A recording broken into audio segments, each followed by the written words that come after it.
C'est un signe pour qu'on puisse se comprendre chaque fois que nous avons envie de nous parler. Si l'autre répond, ça veut dire qu'il n'y a pas de danger.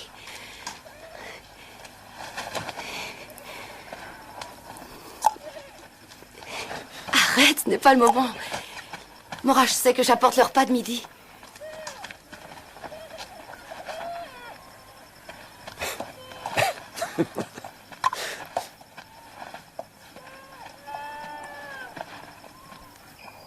Jacob, il n'y a pas de raison que tu travailles pour rien. Dis-moi quel salaire tu veux. Je n'attends pas de salaire, mon oncle. Alors qu'es-tu venu faire ici? Rebecca, ta sœur, ma mère, m'a demandé de venir prendre pour femme une de tes filles. Ah.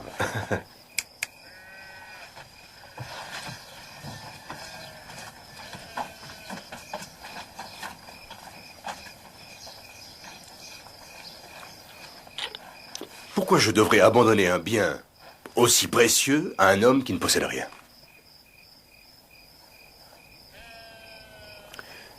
Je suis venu les mains vides, mais je suis travailleur. Prends-moi comme ouvrier, je te servirai 5 ans pour Rachel. Ce serait un manquement grave à nos traditions que de laisser Rachel se marier avant Léa. Mais toi et moi, nous sommes du même sang. Ce n'est pas un mariage en dehors de la famille. Non, c'est vrai.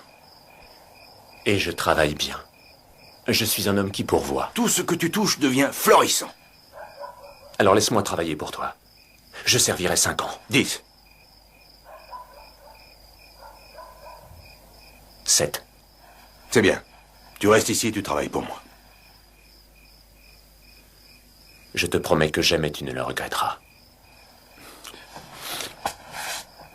Et si tu allais le dire toi-même à Rachel?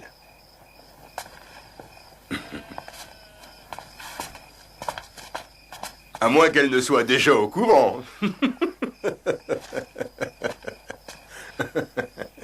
Tu lèses Léa? Oh, 7 ans, c'est long. On verra. On s'occupera de ça plus tard. On a le temps.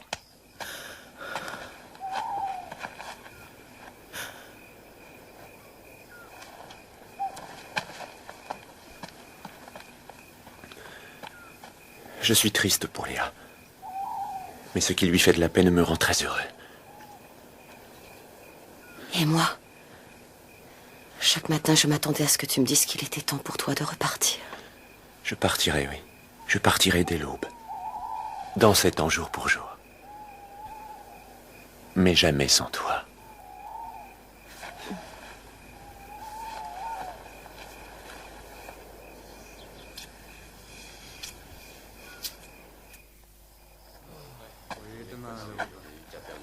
Tout ce que Jacob touche devient florissant. Chaque fois qu'il le faut, la pluie tombe. L'herbe pousse, le blé aussi. C'est le Dieu de Jacob. Si Jacob s'en va, ce Dieu si généreux et si puissant nous quittera et repartira avec lui.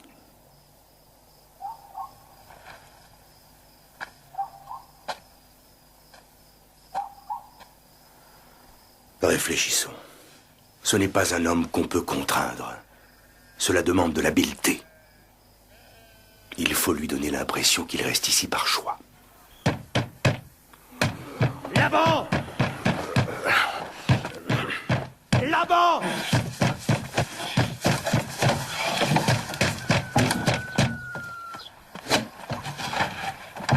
Ah bah, Jacob! Les 7 ans arrivent à terme. Je viens à Rachel. Tu es très ponctuel. Tu vas tenir parole? Oh, mais évidemment, je vais tenir parole, ça va de soi. Oh, mais nous devons préparer le mariage. Ne veux-tu pas que des membres de ta famille viennent? Ton frère, peut-être? Non. Je le verrai bientôt en ramenant ma femme là-bas. Chez moi, dans mon pays. Oh, tu as bien le temps, ne t'inquiète pas. D'abord, tu viens chez moi. Nous devons préparer le festin du mariage. Je ne vois pas où est l'habileté. Père a son idée.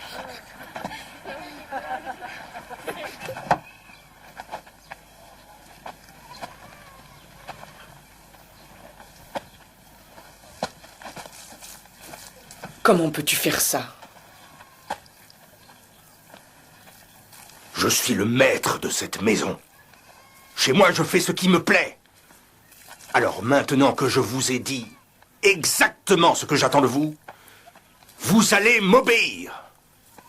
Ou par tout ce qui est sacré, je vous chasserai et je laisserai le désert vous prendre.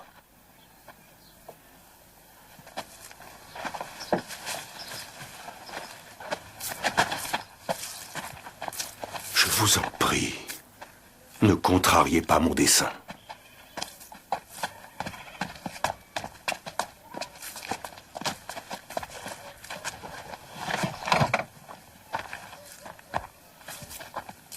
Le Dieu de Jacob vous fera payer pour cela.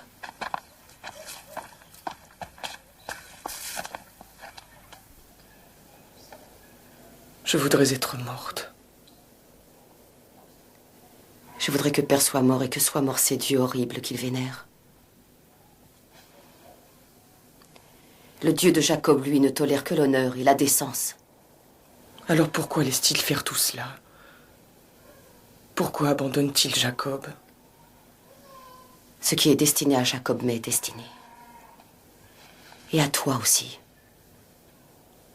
Cela finira comme il convient, c'est ma certitude.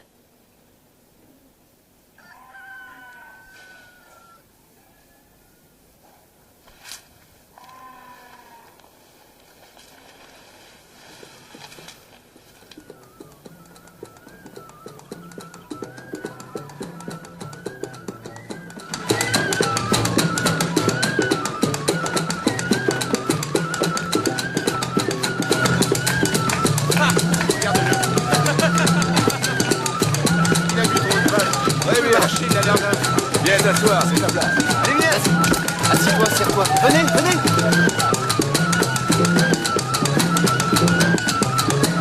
Va voir, lève-toi.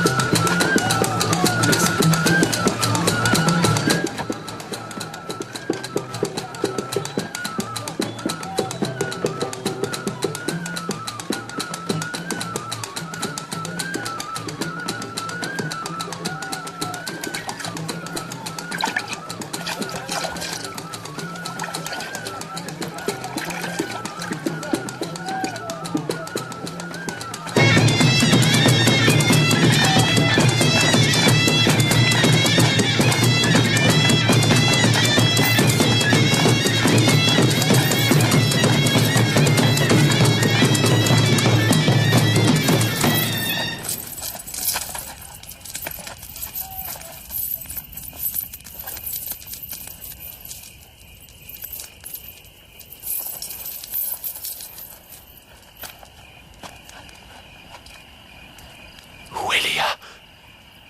Il me semble qu'elle est restée chez les femmes. Elle est très bouleversée. C'est facile à comprendre.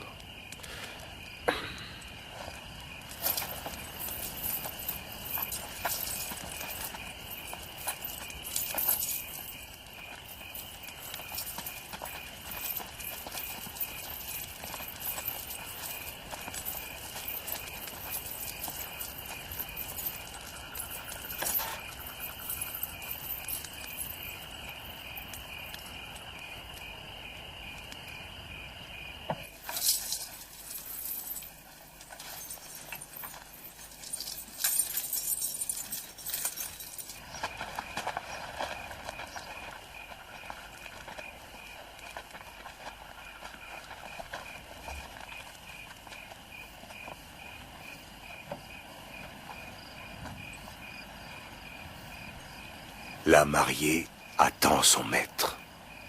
Mais il fait noir. C'est une tradition qui honore la pudeur.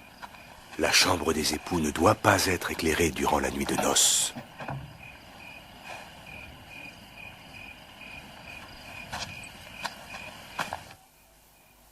Rachel.